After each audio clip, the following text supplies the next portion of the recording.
Satreskrim Polres Madiun Kota berhasil mengungkap home industri minuman keras jenis arak Jowo yang berkedok sebagai produsen hand sanitizer di Jalan Sutopo, Desa Sidomulyo, Kecamatan Sawahan, Kabupaten Madiun, Jawa Timur. Di dalam sebuah rumah kontrakan dengan berpagar baja ringan setinggi 3 meter inilah, polisi berhasil menemukan puluhan drum dan jerigen untuk mengolah dan memproses minuman keras jenis arak Jowo. Puluhan drum di ruangan berukuran sekitar 6 x 4 meter ini menimbulkan bau yang sangat menyengat dari proses fermentasi dan campuran tetes tebu untuk pembuatan arak Jowo tersebut.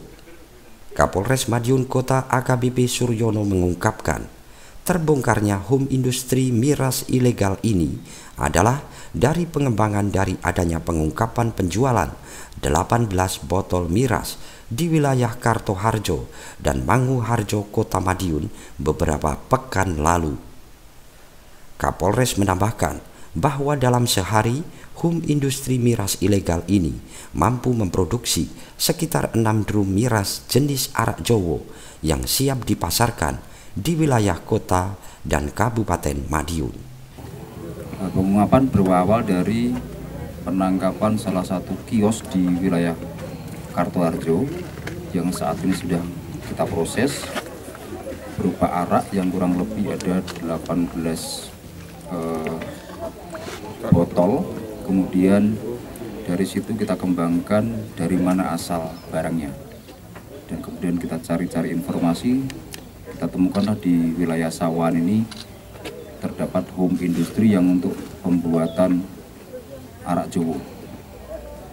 Kemudian yang selanjutnya dari TKP pembuatan kita kembangkan lagi, disita kurang lebih 49 jerigen di wilayah Wungu, wilayah Kabupaten Madiun. Kurang lebih barang bukti yang diamankan 49 jerigen berisi arak Jowo yang sudah siap didistribusikan atau dijual. Kemudian 6 set mesin atau alat yang digunakan untuk mengolah, dan kemudian ada 23 drum bahan yang akan digunakan untuk pembuatan minuman arak Jowo. Untuk omsetnya sendiri dan bisa mencapai berapa nih? Kita masih selidiki karena dari hasil penjualan ada beberapa slip yang sudah kita amankan. Slip nota penjualan itu nanti kita total berapa kira-kira omsetnya sebulan, karena proses produksi baru selama kurang lebih sebulan. Kemudian untuk tersangkanya ada berapa, Dan?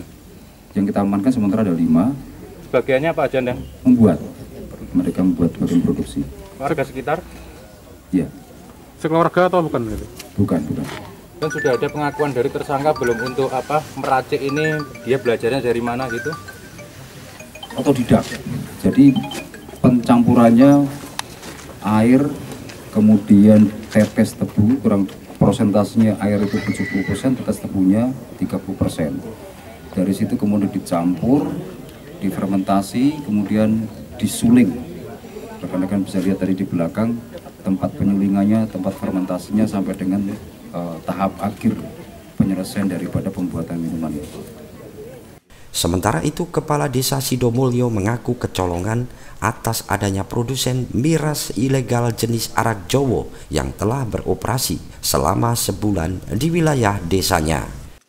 Dan kami sendiri selaku pemerintahan juga menyampaikan pada warga masyarakat untuk ada sosialisasi tingkat RT sebenarnya.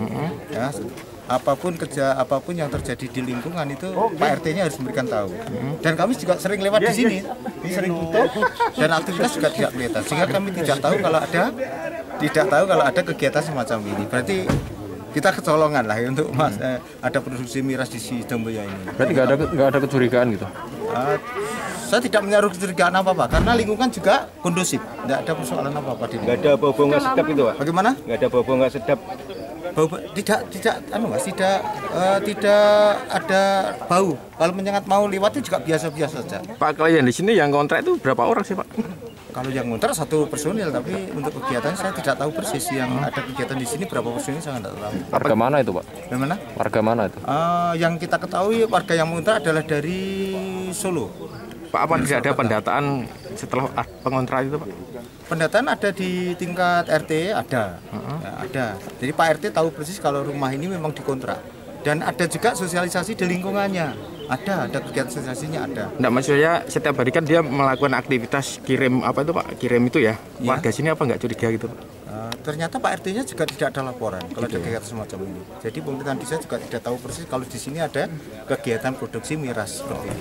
Saat ini polisi telah menetapkan 5 tersangka, yang salah satu tersangka adalah SI, pengontrak rumah dan merupakan warga asal Solo, Jawa Tengah. Polisi akan menjerat kelima tersangka dengan pasal 140 dan 142 Undang-Undang Nomor 18 Tahun 2012 tentang pangan dan pasal 106 Undang-Undang Nomor 7 Tahun 2014 tentang perdagangan dengan ancaman hukuman 4 tahun penjara.